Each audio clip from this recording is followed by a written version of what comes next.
Glória a Deus, que bom.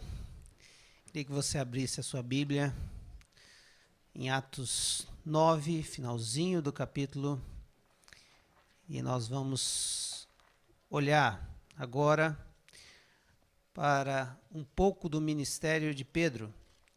Lucas, que é o escritor do livro de Atos, compartilha no começo do livro de Atos a respeito de Pedro, o seu ministério ali em Jerusalém, e depois a história para contar a conversão de Saulo, no capítulo 9.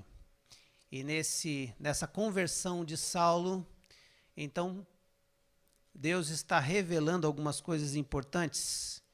Mas depois, Lucas deixa a narrativa sobre Saulo e começa a narrar, a partir do 32, o ministério de Pedro novamente. E conta 3 histórias importantes da vida de Pedro, onde Pedro é usado por Deus de maneira muito especial. E nessa noite, então, eu queria pensar nessas 3 histórias e puxar dessas 3 histórias algumas verdades para a nossa vida e o que essas histórias podem nos revelar a respeito de Jesus. Quando nós falamos no domingo passado que nós somos testemunhas de Jesus, ou seja, gente que fala de Jesus com ousadia, com coragem e, se necessário for, sofre por Jesus, Pedro é um exemplo vivo daquele que é testemunha de Jesus. A história vai contar, né, que Pedro morre, aliás, como quase todos os apóstolos, morre de forma martírica, e conta-se a tradição que na hora de ser morto, disseram que ele, então, já que você imita tanto esse Jesus, você vai ser morto como ele. E ele diz, eu não sou digno de morrer como Jesus. Então pede para que a cruz seja colocada de cabeça para baixo, para que ele fosse crucificado de cabeça para baixo, porque ele não era digno de ser morto como o seu mestre. Então, são homens assim que a gente está vendo aqui dia após dia, domingo após domingo. É gente assim, o nível é altíssimo, que a gente, como ocidental, não compreende a ideia de morrer por Jesus. Porque, às vezes, temos até dificuldade de viver com Jesus. Mas a minha função nessa noite é, novamente, colocar para você um nível mais alto de cristianismo. Uma proposta maior, mais ousada, porque o Espírito Santo que habita em mim e em você, ele é um Espírito de Deus. E o Espírito de Deus nos leva a posições, a ações, muito mais do que uma pessoa poderia fazer na sua própria força. Tudo que eu vou narrar aqui, contar aqui, é feita, primeiro, no poder do Espírito Santo de Deus. Segundo, no tempo de Deus. Terceiro, no propósito de Deus. E quando a gente olha para essas 3 dimensões, o tempo, né, o propósito de Deus, e essa ação de Deus, nós percebemos que a única coisa que esses homens faziam está no centro da vontade de Deus. Eles não estavam esperando fazer essas coisas, eles estavam simplesmente querendo viver Jesus. E Jesus os usava de acordo com a sua situação. É isso que eu quero que nessa noite você saia. Você não vai sair daqui acontecendo exatamente o que Deus usou, o Espírito usou a vida de Pedro nessas histórias. Porque não é isso que Deus quer de você, nem de mim. Mas o que Deus quer revelar em você dele e revelar dele através de você. Essa é a oração que eu gostaria que você fizesse em todo o tempo que você estivesse ouvindo sobre essas 3 histórias. Nessas 3 histórias, que é a história da cura de Enéas, a ressurreição de Dorcas e a conversão de Cornélio, tem uma demonstração clara do amor e do poder de Deus com a humanidade. E tem uma revelação ao seu povo, a igreja, para cumprir esse plano de salvação a toda a terra e não apenas aos judeus. É nesse momento que o evangelho começa a sair do contexto da Judéia e vai entrando num contexto de um homem gentil. Gentio, né? Gentil é todo aquele que não é judeu. Eu e você somos gentios para os judeus, no sentido de um povo que não é judeu. Então, abrindo a sua Bíblia lá em Atos 9, de 32 em diante, nós vamos encontrar a primeira história, que é a história da cura de Enéas. Versículo 32 ao 35 diz assim: Viajando por toda parte, Pedro foi visitar os santos que viviam em Lida. Ali encontrou um paralítico chamado Enéas, que estava acamado fazia 8 anos. Disse-lhe Pedro: Enéas, Jesus Cristo vai curá-lo. Levante-se e arrume a sua cama. E ele se levantou imediatamente. Todos os que viviam em Lida e Sarona o viram e se converteram ao Senhor. A primeira história, simples, objetiva e direta, mas profundamente poderosa. Um homem chamado Enéas, e o que se diz dele é pouca coisa. Um morador de Lida, que era na Judéia, e paralítico acamado há alguns anos, 8 anos o texto diz. Alguns comentaristas não acreditam que ele tenha sofrido um AVC, mas comentarista bíblico tem hora que eles acertam, tem hora que eles erram longe, né? Que nem o pessoal do tempo, né? Acerta muitas vezes, mas às vezes erra, né? Então alguns dizem que ele teve um AVC, por isso ficou acamado, paralítico, mas é viagem, queridos. A verdade é que esse homem tinha uma doença, estava acamado na sua cama, sem nenhum movimento, há mais de 8 anos. E aí Deus vai usar a vida de Pedro para fazer o quê?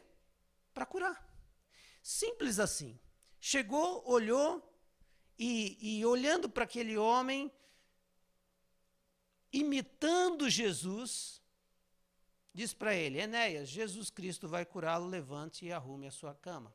Imitando Jesus, porque se você lembrar do tanque de Betesda, tinha um homem com mais de 38 anos, e Jesus disse para ele exatamente o seguinte: levante-se, pegue a sua maca e ande. João 5:8.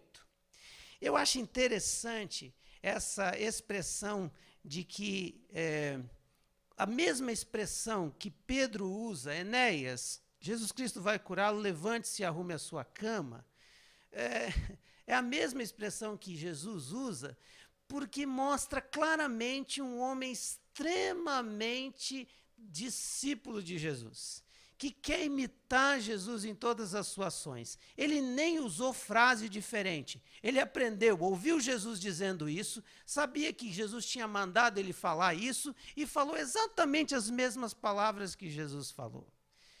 Para não errar. Para fazer do jeitinho de Jesus. É que nem se aprende uma receita do pai ou da mãe. Você nem é louco para meter um negócio diferente ali na receita, porque você quer que ela dê certo. E é assim que este homem Pedro vai, o ministério deste homem poderoso, autenticado pelo Espírito Santo, porque quando olhavam para ele, viam sinais de Deus. Viam que ele andou com Jesus. Via que este homem conhecia Jesus, mas não só conhecia, como obedecia Jesus. Então a ação dele é imitar Jesus, é fazer exatamente o que Jesus faria. O que Jesus fazia diante de um homem paralítico, quando era o propósito de Deus. Levanta e anda. E o que isso revela a respeito de Jesus? Que ele é Deus. Revela que ele é um Deus poderoso. Revela que ele se importa com quem não é importante. E eu arrisco dizer que o texto não fala mais nada a respeito de Enéas. Enéas deveria ser uma figura como toda e qualquer pessoa ali. Mas havia uma necessidade. E Jesus é aquele que, quando vê uma necessidade, seja de quem for, ele vai ao encontro dessa pessoa. É claro que nem todas as pessoas que Jesus teve contato foram curadas, é verdade. Mas eu acredito que todas que foram curadas foi porque Jesus foi até eles com propósito e o seu coração se doeu por aquela pessoa. E Pedro, então, mostra através disso, com essa atitude, que Jesus se importa, sim, com as pessoas que são menos importantes. Um homem simplesmente acamado há muitos anos, não tinha nada de interessante nele, não havia nada aqui que o texto dissesse, porque se ele fosse um homem proeminente, importante, o texto relataria, porque relatou de Tabita, Dorcas, e relatou do Cornélio, que era um centurião. Lucas era um narrador, então se esse homem tivesse alguma coisa interessante, ele narraria. O que revela isso? Jesus é um Deus que se importa com as pessoas, seja quais forem as pessoas. Deus é o Deus do rico, do pobre, do carente, do não carente, do mais chatinho, do mais legal. Deus é Deus de todos. E quando Jesus chega na ação de Pedro, ele está se revelando esse Deus que se importa conosco. E qual o resultado dessa ação? Dessa revelação de Jesus?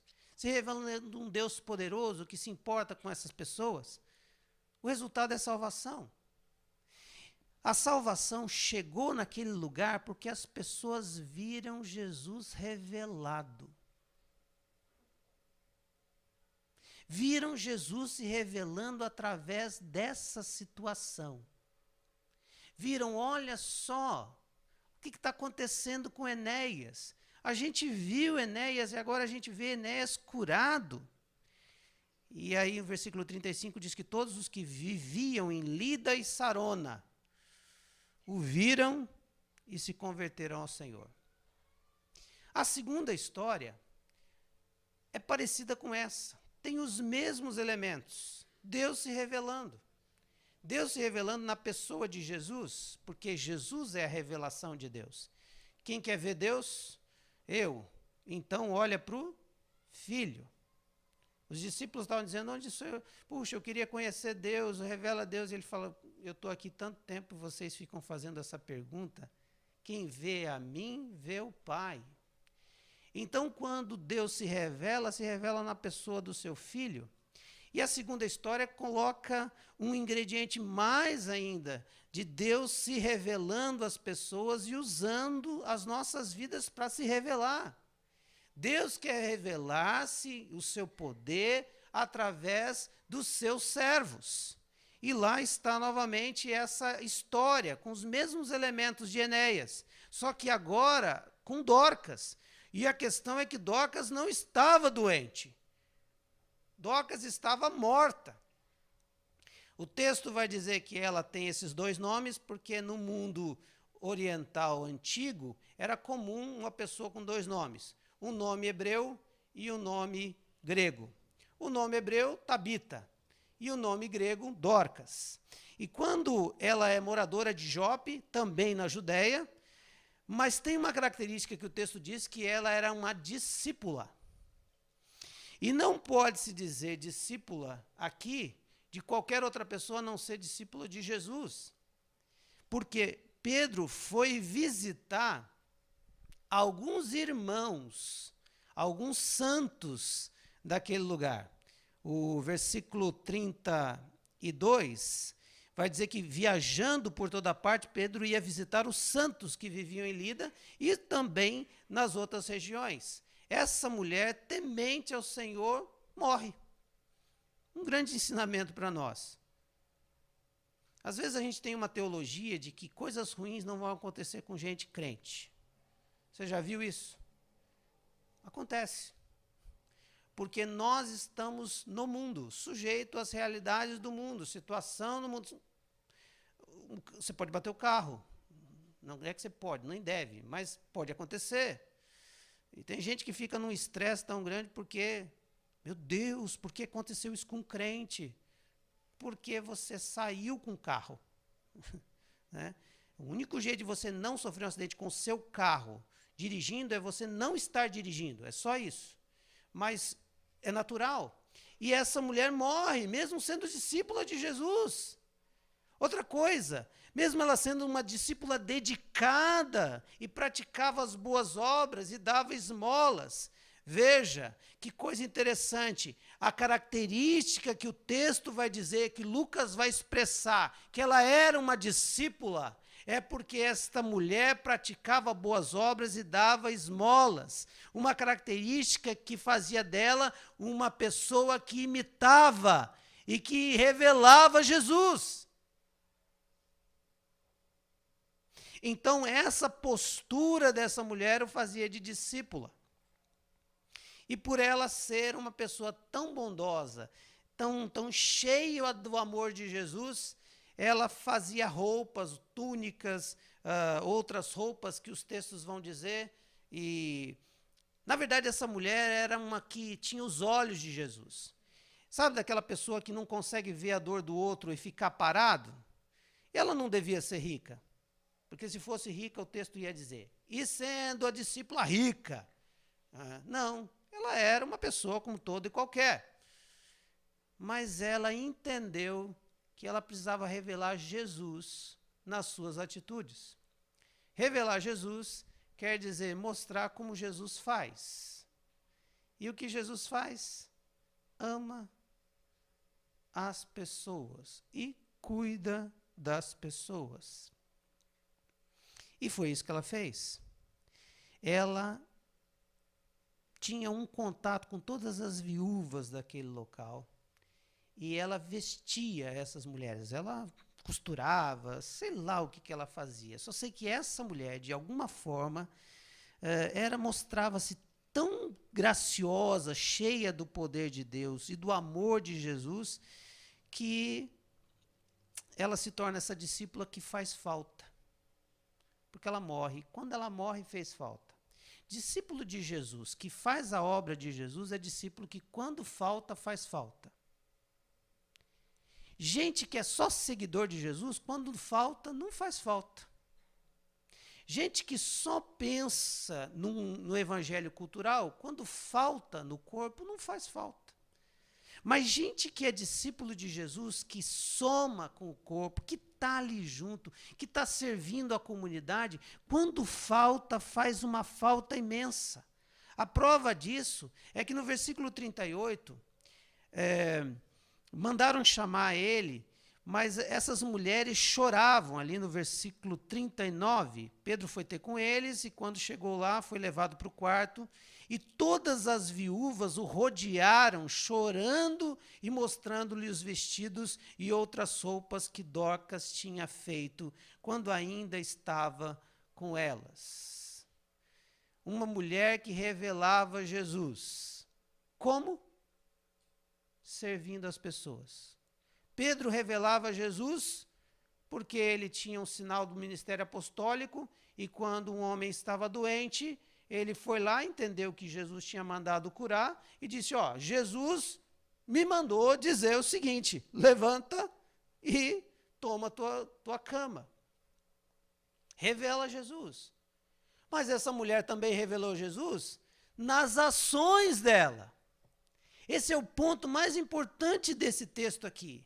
E nós temos a tendência de ressaltar os grandes ações, os grandes milagres do servo de Deus, do discípulo de Jesus, que é o fato dessa ação apostólica aqui de Pedro, na cura e na ressurreição dessa mulher. Mas eu queria ressaltar no ponto de que as mulheres clamaram pela ressurreição dessa mulher, clamaram para que acontecesse alguma coisa, porque ela fazia falta. Se fosse um que não fizesse falta, ninguém ia chamar Pedro e não haveria ressurreição. O grande milagre aqui é que gente que faz falta faz com que as pessoas clamem para elas continuarem vivas. E tão poderosa quanto o apóstolo Pedro era essa mulher. Então, ao ponto de Deus abrir exceções. E quando eu falo isso, eu falo na mais profunda liberdade de expressão aqui. Claro que Deus sabe de todas as coisas, Deus tem um propósito, nada acontece, mas eu digo exceção no sentido do natural. Quais são a quantidade de pessoas ressurretas na Bíblia? Pouquíssimos. Porque esse não é o propósito. Porque não é a ressurreição o propósito. Esse ato aqui era para mostrar para aquele povo quem era o Deus que ia se revelar através dessa situação. Deus se revelando. E de uma forma muito especial, então, Deus usa a vida de Pedro. Simplesmente. Manda 2 homens, esses homens discípulos acreditaram plenamente, vai chamar Pedro porque alguma coisa pode acontecer. E Deus usa Pedro para ressuscitar Dorcas. Eu não sei te dizer como, eu não sei te dizer exatamente um porquê das coisas, nem sei qual era o grande foco desse milagre da ressurreição, mas eu sei dizer que Pedro novamente se coloca à disposição de Deus, de Jesus, e diz assim, então, eu vou lá. E quando ele chega lá, Jesus diz para ele o que ele tem que fazer, eu acredito plenamente. E a Bíblia vai dizer que ele, então, versículo 40, manda todos saírem do quarto, e depois se ajoelhou e orou. Eu acho que foi esse momento do ajoelhar e orar que Jesus disse para ele o que ele tinha que fazer. Veja uma coisa interessante a respeito de quem quer revelar Jesus. Ele está sempre perguntando o que o senhor quer fazer. E eu acredito que plenamente Jesus ali disse, eu quero que ela se levante. Então, versículo 40 ali, ele diz, voltando-se para a mulher morta, disse, Tabita, levante-se. E ela abriu os olhos e, vendo Pedro, sentou-se. Pedro, então, aqui, novamente, Deus está usando a vida dele, Jesus está usando a vida dele, para autenticar o seu ministério apostólico, porque aos apóstolos foi dada a pregação do evangelho, a continuidade da mensagem de Jesus, através de sinais e maravilhas. E este homem, então, experimenta ver alguém que estava morto sendo trazido à vida. Só que é interessante que, novamente, como aconteceu com Enéas, acontece com essa mulher, a Dorcas. Pedro usa as mesmas palavras que Jesus usou quando ressuscitou a filha de Lázaro. Na filha de Lázaro, a palavra usada é Talita cum. Talita é menina em hebraico. E Tabita é gazela. É o nome dela. Mas é só, no hebraico é apenas uma palavra. Talita, Tabita. Talita cum, Tabita cum. Ele usa exatamente as mesmas palavras de Jesus. E eu acho interessante isso. Isso não é um casuísmo, isso não é uma situação natural, apenas é porque este homem está diante de alguma possibilidade tão grande de um milagre que ele lembra e relembra do que Jesus fez. E faz igual, imita Jesus. Não que se a gente fizer as mesmas coisas que Jesus faz, terá os mesmos resultados, mas é que a preocupação nossa é imitar Jesus. Porque é assim que Jesus quer ser revelado. Nós somos imitadores de Jesus. E eu sempre digo, nós somos uma cópia muito, muito, muito rasurada, mas com a mesma poesia, que faz o mesmo efeito. E Jesus mesmo vai dizer ao final do livro de João, lá em João 21, que os sinais, muita coisa que Jesus fez não está escrito, mas ele dá uma ideia de que nós também faríamos sinais maiores, ações maiores, porque nós somos imitadores dele e ele quer expandir o reino. Ele quer usar a gente. Então, quando os nossos irmãos pentecostais ou neopentecostais pegam o texto e dizem, olha, assim como Jesus ressuscitou, ele quer que a gente ressuscite gente. Assim como ele curou, ele quer que a gente cure gente. Eu creio que Jesus quer fazer os seus milagres. Eu só não creio que ele está preso a uma situação. Jesus vai fazer aquilo que o propósito do Pai pediu. Jesus vai fazer aquilo que o tempo do Pai pediu. E Jesus vai fazer da maneira que o Pai pediu. Porque Jesus pergunta para o Pai. E nós devemos consultar o Filho e fazer o que o Filho nos manda, porque assim revela o Pai e o Filho e o Espírito. Então essa dimensão deste homem chega a essa situação, dele mostrar-se tão imitador de Jesus, que até as palavras que Jesus disse no milagre, ele usa também. E qual o resultado então disso? Salvação. Versículo 42, esse fato se tornou conhecido em toda a cidade de Jope e muitos creram no Senhor. Muitos creram no Senhor porque o fato de alguém que revela Jesus nas suas atitudes, que mostra Jesus nas suas ações, mas que mostra Jesus também no poder do Espírito Santo. E aí, isso tudo chama a atenção daquele lugar. Aquele tempo precisava de sinais miraculosos para poder as pessoas perceberem que havia um Deus vivo, e esse Deus vivo chamava-se Jesus Cristo. Então, hoje, talvez você deve estar perguntando aí, pastor, mas e aí? Hoje, você crê que Deus quer usar a gente para ressuscitar morto?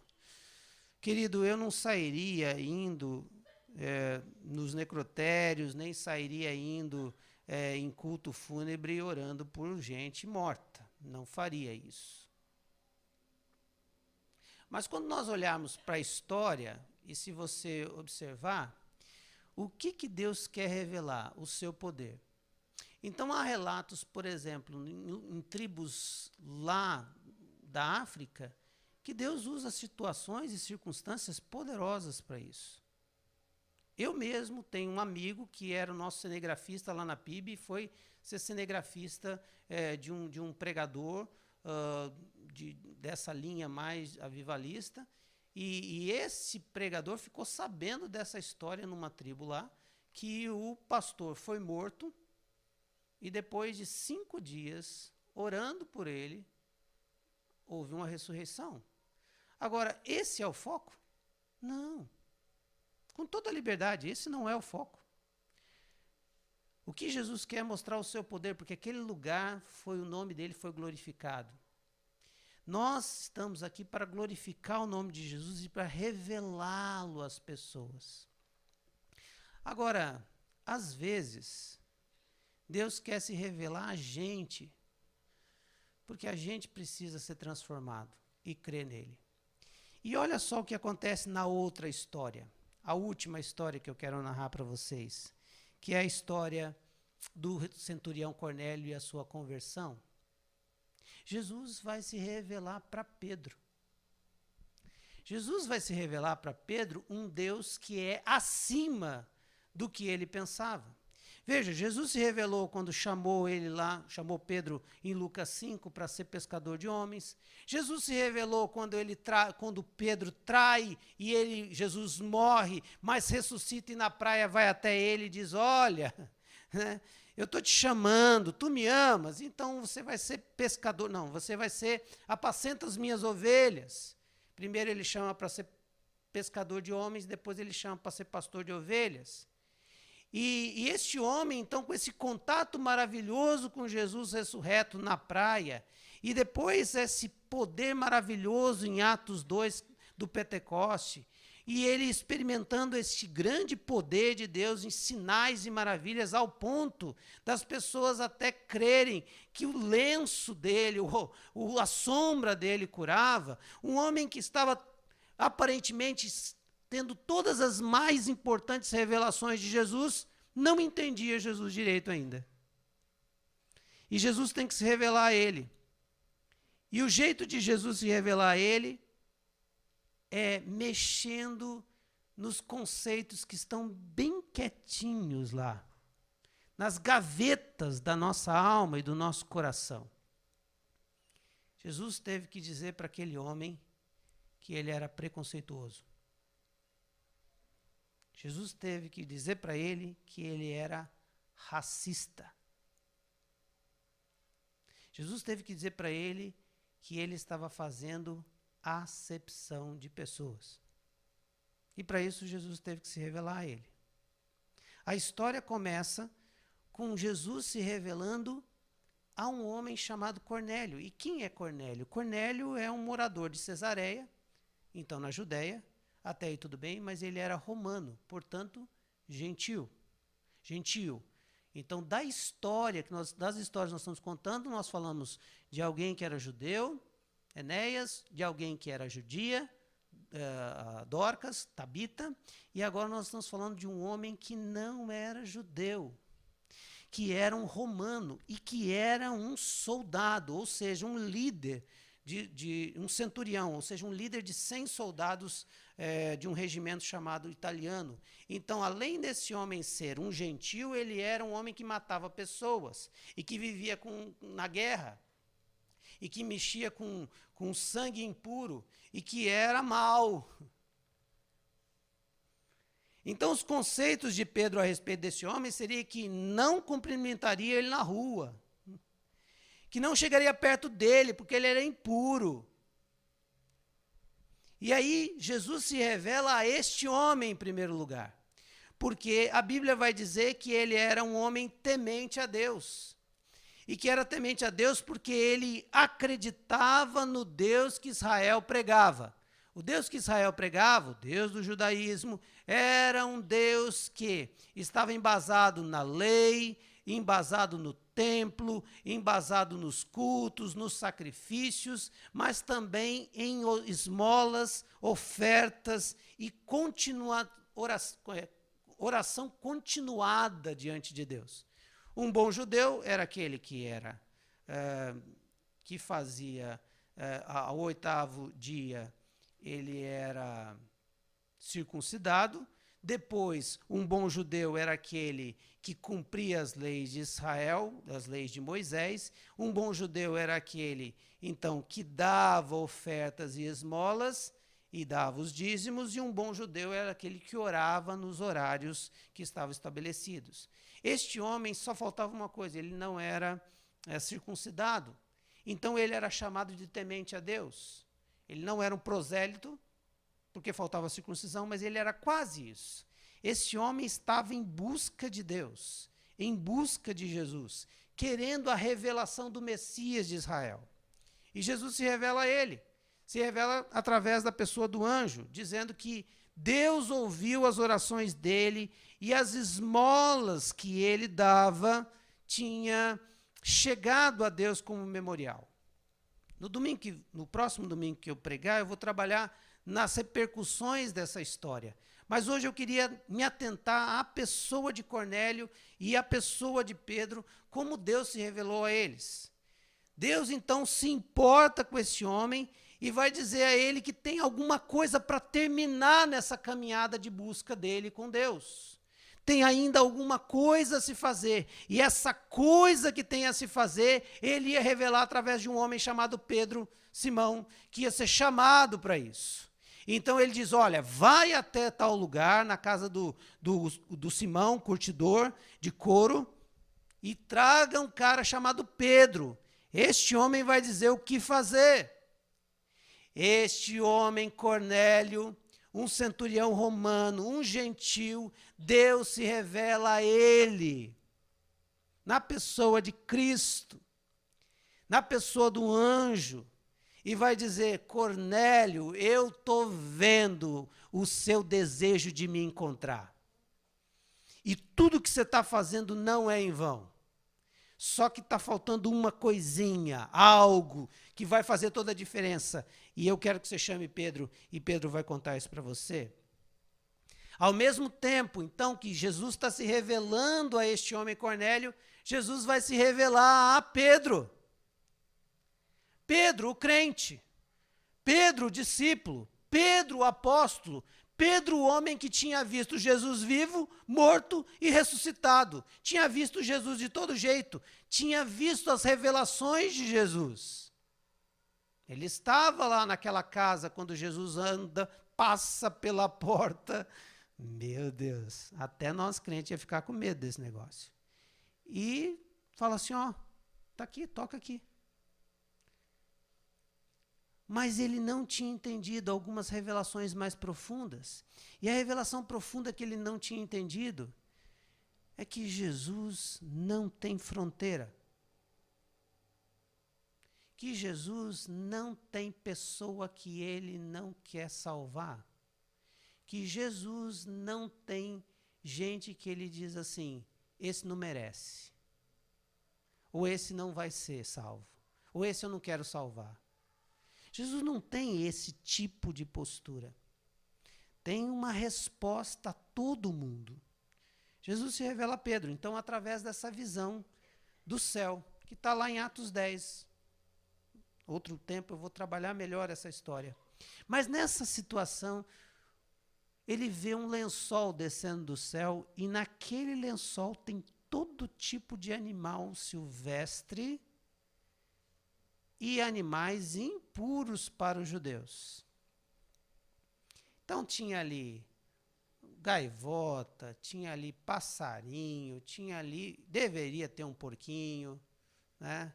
O cara fica, ui, né? Então devia ter um torresminho, né? Uma coisa boa, um pernil assado de porco, assim. Né? Então este homem olha para essa situação, esses animais, e aí a mensagem daquela visão era, mata isso aí e come. E quando ele olha para essa situação, ele vai dizer, não posso fazer isso. Eu não posso comer dessas coisas porque elas são impuras. Veja que Pedro não está dizendo aqui, elas são impuras para a religião judaica. Ele continua ainda com o pensamento antigo, com a mentalidade antiga, com a mentalidade judaica, mesmo sendo liberto por Jesus. Ele ainda continua pensando do mesmo jeito que ele pensava antes.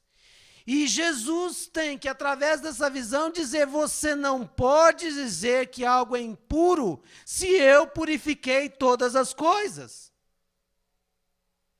Pedro, você está equivocado. Por isso, agora, algumas coisas vão acontecer, Pedro. Vai ter um pessoal que vai vir aqui, vão te procurar. E quando eles te procurarem, você deve ir à casa do Cornélio, é um centurião. É disso que eu estou te falando, Pedro. Não existe gente impura, não existe gente que não merece a salvação, não existe gente que você não precisa pregar, não precisa gente que você não quer perto de você, não existe gente que é escória, não existe. Porque eu quero salvar aqueles que eu quero salvar. E não é você que vai dizer que são impuros ou não, que não merecem ou não, que não são dignos ou não. Não diga que é impuro aquilo que Deus purificou. E aí, a história conta que ele entendeu. E ele vai lá. Porque a partir do momento que Jesus se revelou a ele, caem os seus conceitos, os seus preconceitos, e ele então vai revelar Jesus para aquelas pessoas. E quando ele chega lá, ele encontra um homem que era autoridade, e a primeira coisa que esse homem faz é se ajoelhar nos pés dele. E ele diz, não, sou homem como você, levanta. E a ação de Pedro é muito interessante. Ele rompe com as antigas convicções judaicas dele. Olha o que diz o versículo 28 e 29 do capítulo 10. Ele chega na casa desse centurião e quando ele abre a porta está aberta, já estão esperando ele encontra a família toda do centurião e amigos desse centurião ali, esperando. Olha o versículo 28, que diz assim, versículo 27, conversando com ele, Pedro entrou e encontrou ali reunidas muitas pessoas. E lhes disse, vocês sabem muito bem que é contra a nossa lei um judeu associar-se a um gentil ou mesmo visitá-lo, mas Deus me mostrou que eu não deveria chamar impuro ou imundo a homem nenhum. Por isso, quando fui procurado, vim sem qualquer objeção. com algumas objeções. Mas para o texto ficar bonito, ele disse que vim sem nenhuma objeção. Posso perguntar por que vocês me mandaram buscar? Aqui eu acho interessante a pergunta dele. A gente tem uma mania de olhar para a Bíblia e ver os homens de Deus como super-homens. Eles receberam telepaticamente o que iriam fazer. Então ele chegou lá, sim, eu já sei o que fazer aqui. Deus me mandou falar para vocês. Não, ele foi em obediência, porque nós vamos revelar Jesus, mas muitas vezes nós nem sabemos o que vamos revelar. Você não sabe, você não tem domínio, não é isso, você não controla isso, é Deus que controla você. E é por isso que o discípulo de Jesus, é por isso que a testemunha de Jesus apenas obedece ordens e vai aonde Deus mandar. E lá Deus vai revelando o seu querer. E aqui não foi diferente. O que vocês me mandaram buscar? E é interessante que aí o próprio Cornélio vai dizer, versículo 30, há 4 dias eu estava em minha casa, orando a esta hora, às 3 horas da tarde. De repente colocou-se diante de mim um homem com roupas resplandecentes e disse, Cornélio, Deus ouviu a sua oração e lembrou-se das suas esmolas. Mande buscar em Jope a Simão, chamado Pedro, e ele está hospedado na casa de Simão, o curtidor de couro, que mora perto do mar. Assim mandei buscar-te imediatamente, e foi bom que tenhas vindo. Agora estamos todos aqui na presença de Deus, para ouvir tudo que o Senhor te mandou dizer. Nessa hora, eu acho que Pedro deve ter pensado assim, como é que o cara sabe as coisas com riqueza de detalhes? Não tem o WhatsApp, não tem a tecnologia. O cara conta onde eu estou, do jeito que eu estava. Realmente esse negócio é de Deus. E é interessante que Pedro começa então a fazer o quê? Pedro então começa versículo 34, a pregar. E agora eu vou fazer uma retrospectiva. Vocês lembram quando eu disse aqui no começo do livro de Atos que Pedro tinha um sermão só? Lembra disso? O sermão era Cristo viveu, morreu, foi ressuscitado e quer salvar. Pois exatamente foi isso que ele fez. Então ele começa a revelar Jesus novamente através de um sermão. Ele prega o evangelho. Ele começa a revelar Jesus então para aqueles homens, porque ele diz assim, se Deus me mandou aqui, eu sou para pregar o evangelho. E eu vim aqui, então vou pregar o evangelho. Então ele começa a falar. E ele começa a revelar, primeiro pedindo perdão, porque o conceito que ele tinha era um preconceito e ele estava equivocado a respeito dos planos de Deus. E ele começa a dizer, olha, Jesus me revelou o que ele pensa. E eu também aprendi a respeito de Jesus. Eu, que já sou um grande, experiente apóstolo, eu não sabia que Jesus pensava assim. E ele vai dizer, agora eu percebo, versículo 34, verdadeiramente que Deus não trata pessoas com parcialidade, mas que todas as nações, de todas as nações aceita todo aquele que o teme e faz o que é justo. Eu estou aprendendo com Jesus também. Ele se revelou a mim e agora eu quero revelar a vocês.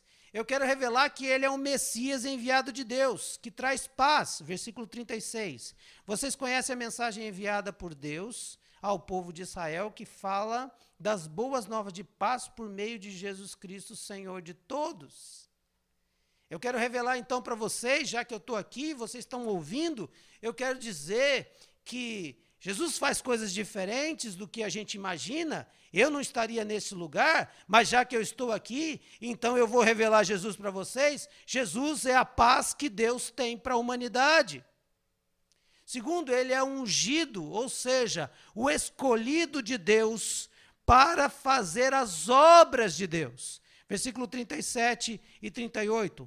Sabem o que aconteceu em toda a Judéia, começando na Galileia, depois do batismo de João, que João pregou, como Deus ungiu a Jesus de Nazaré com o Espírito Santo e poder, E como ele andou por toda parte fazendo bem, curando todos os oprimidos pelo diabo, porque Deus estava com ele. Ele não só veio ser a paz de Deus para o povo, mas ele é o ungido de Deus, o separado de Deus, o capacitado por Deus, aquele esperado pela nação de Israel para fazer o bem. E o poder do Espírito Santo está com ele. Gente, de curar a gente e expulsar o diabo de oprimir a vida das pessoas. É cura e libertação. Os irmãos pentecostais já pegam, é isso aí mesmo, vamos lá. Só que cura e libertação é muito mais do que uma doença curada e um espírito imundo saindo da pessoa. Hoje nós vivemos em grandes angústias e sofrimentos da alma que precisam de libertação, mas essa pessoa não está possuída pelo demônio. Essa pessoa está possuída de angústia e sofrimento e precisa de libertação. E o Senhor quer se revelar a ela através de você.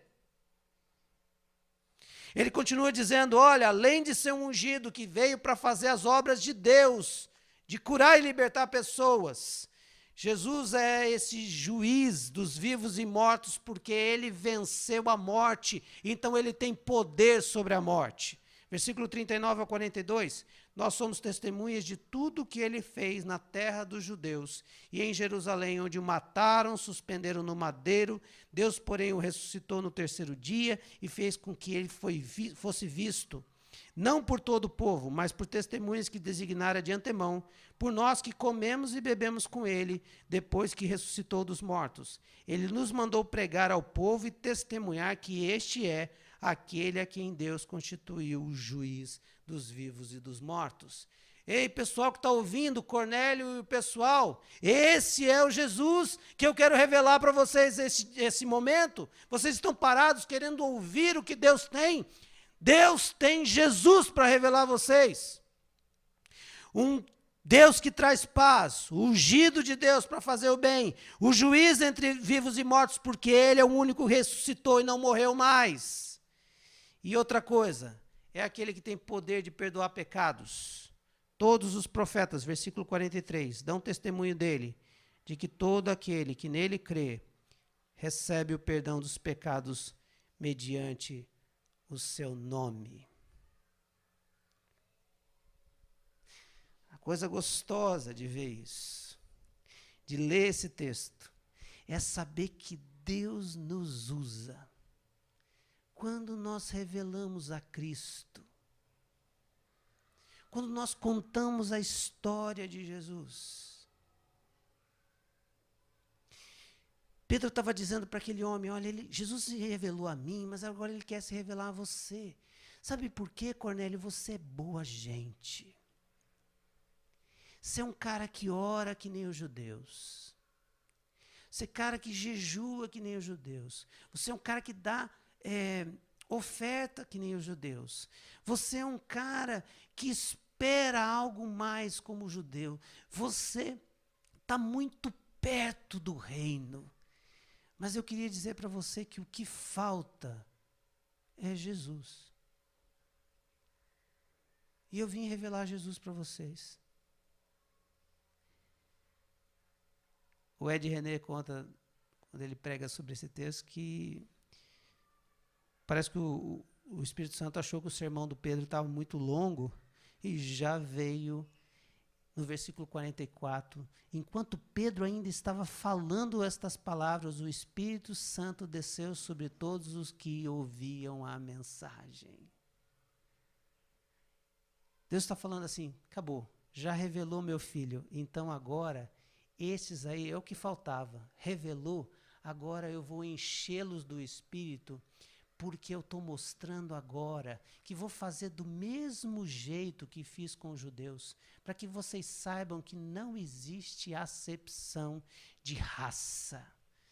Os judeus receberam o Espírito desse jeito, E eles podem estar olhando, ainda com conceitos antigos, com preconceitos com relação às pessoas, entendendo que Jesus, novamente, como Deus Pai, se revela a eles, é o Deus de Israel, Jesus é só de Israel. Não, agora eu quero mostrar para os judeus que o mesmo jeito que o Espírito veio sobre os judeus em Pentecoste, veio sobre os gentios. Porque o meu Espírito será sobre toda a carne. Atos 2, quando a profecia de Joel acontece e é cumprida. Deus então está revelando àqueles ali o seu poder, revelando Jesus, mas revelando a nós que estamos lendo esse texto, que Deus não é um Deus preso a nenhuma geografia, não é preso a uma etnia, não é preso a uma raça. Deus está livre e está agindo em todo lugar. E não existe pessoa que é merecedora ou imerecedora. Todos nós somos merecedores do inferno. Romanos diz isso. O ano passado nós pregamos sobre isso. Nós somos salvos pela graça. E os judeus entenderam que eles eram salvos pelos méritos. Ainda ficavam, e Pedro ainda ficava com resquício da velha religião de obras e merecedor, porque fazia os ritos religiosos. Jesus está dizendo, olha, o evangelho de Cristo é o evangelho da inclusão dos gentios à igreja de Cristo, que é de quebra de paradigmas, versículo 45. Os judeus convertidos, que ainda tinham reservas com relação aos gentios, que vieram com Pedro, ficaram admirados que o dom do Espírito Santo fosse derramado até sobre os gentios, pois ouviam falando em línguas e exaltando a Deus. Exatamente como aconteceu em Pentecoste. E essa inclusão dos gentios na igreja de Cristo vem com Pedro, que diz no versículo 47 e 48. Pode alguém negar água, impedindo estes de sejam batizados? Eles receberam o Espírito Santo como nós. Então ordenou que fossem batizados em nome de Jesus Cristo. Depois pediram a Pedro que ficassem com eles alguns dias. Essas três histórias nos revelam algo muito marcante. Primeiro, é que a nossa missão é imitar Jesus. É imitar Jesus não só nos atos de Jesus, mas imitar Jesus na maneira de pensar. E talvez eu, nessa noite, não gostaria de chocar você, mas eu não preciso ir longe com os exemplos de que muitas vezes nós não temos o mesmo pensamento que Jesus. Às vezes nós olhamos um irmão e olhamos para ele com um olhar de preconceito. Às vezes nós taxamos as pessoas como pessoas que isso aí... Fico pensando no nosso ministério Nova Esperança. Chega lá com pessoas que estão à margem da sociedade.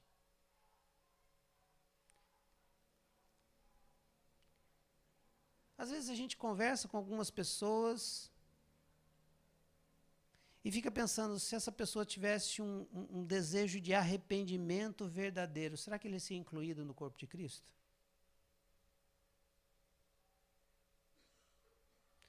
Será que a nossa imitação de Jesus deve ser só nos atos? Não, deve ser como Jesus pensa. Nós estamos abrindo as portas da igreja para a sociedade. Você já pensou nisso?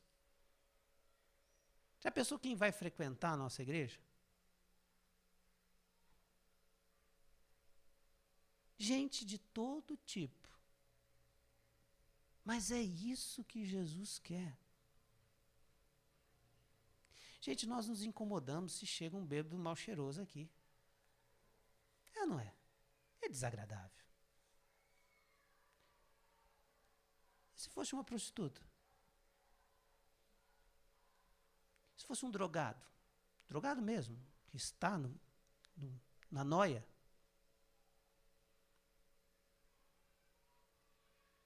Me lembro de um tempo que chegou aqui uma travesti.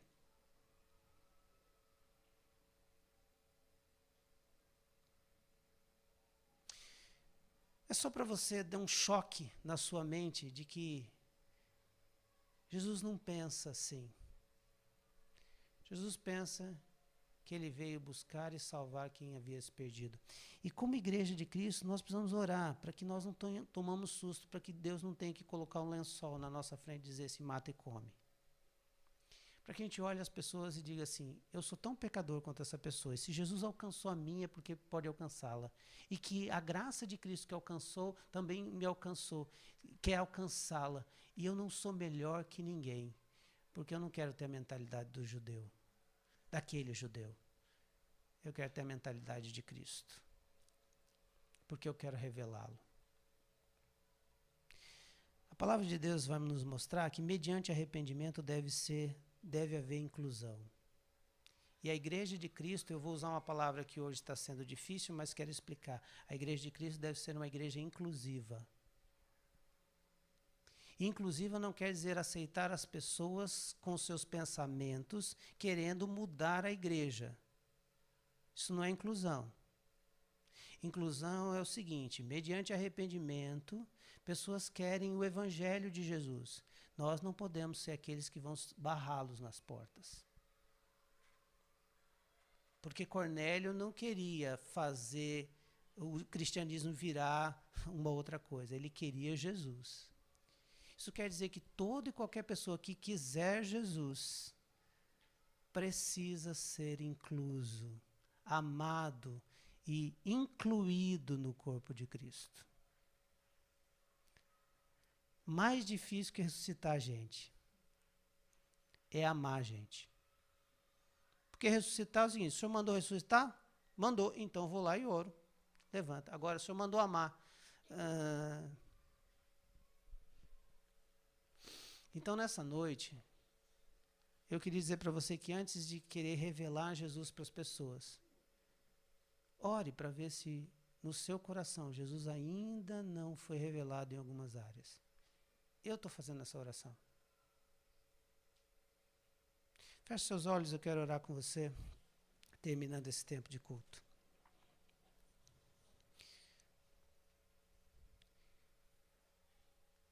E eu queria fazer uma pergunta bem direta para você. Você se considera uma pessoa preconceituosa?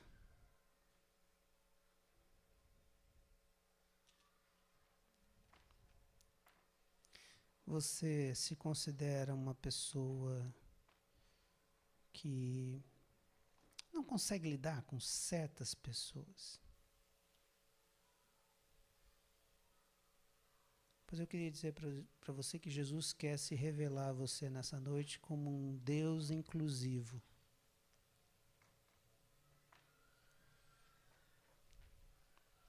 E quando eu falo isso, falo para mim também. Muitas vezes eu me vejo uma pessoa preconceituosa.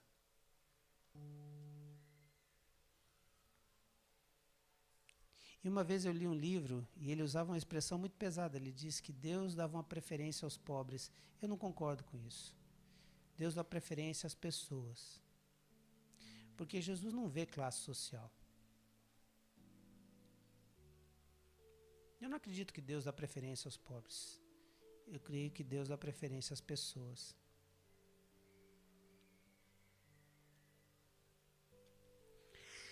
Você é preconceituoso? Preconceituosa?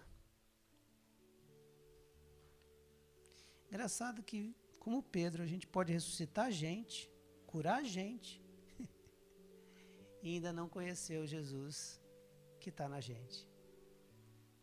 Que essa semana seja uma semana de revelação de Jesus a você. E a mim. Porque eu estou incluso nessa também. Senhor Jesus, nessa noite, ensina-nos a amar as pessoas que não são amáveis.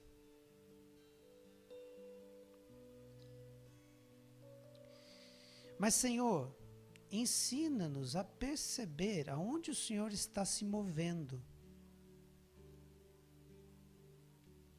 E que a gente imite a Jesus com os atos e com as ações e com o jeito de pensar lá. Nos leva aos lugares, nos leva aos doentes que o Senhor quer curar. Seja eles doentes de alma, seja eles doentes do espírito, seja doentes, ó Deus, emocionalmente, mentalmente ou fisicamente. Então nos leva. E quando o Senhor levar, que o Senhor nos dê autoridade para fazer como o Senhor faz. Nos leva aos mortos. E esses mortos, ó Deus, mortos espiritualmente, mortos de toda forma, Senhor, que nós estamos vivendo. E quando o Senhor nos levar até lá, nos enche do Teu poder para a gente vivificar. Mas, Senhor, se revela a nós, se revela a mim. E que toda forma de preconceito velada no meu coração, todo receio que eu tenho das pessoas, Deus me cura, me ressuscita. Tira de mim essa morte que me afasta das pessoas. E tira de mim essa doença que é olhar para as pessoas com um olhar de superioridade às vezes. E revela-se a mim poderosamente, para que eu possa revelá-lo aos outros. Faz isso com essa igreja que está aqui orando ao Senhor, tal como Cornélio, orando e dizendo: Senhor, o que o Senhor quer de mim? Revela-te, Senhor, essa semana, de maneira muito especial a vida de cada um, e nos usa para a sua glória. Que essa semana seja semana de bênção, mas de revelação do Senhor através das nossas vidas e em nós. Em nome de Jesus. Amém, amém e amém.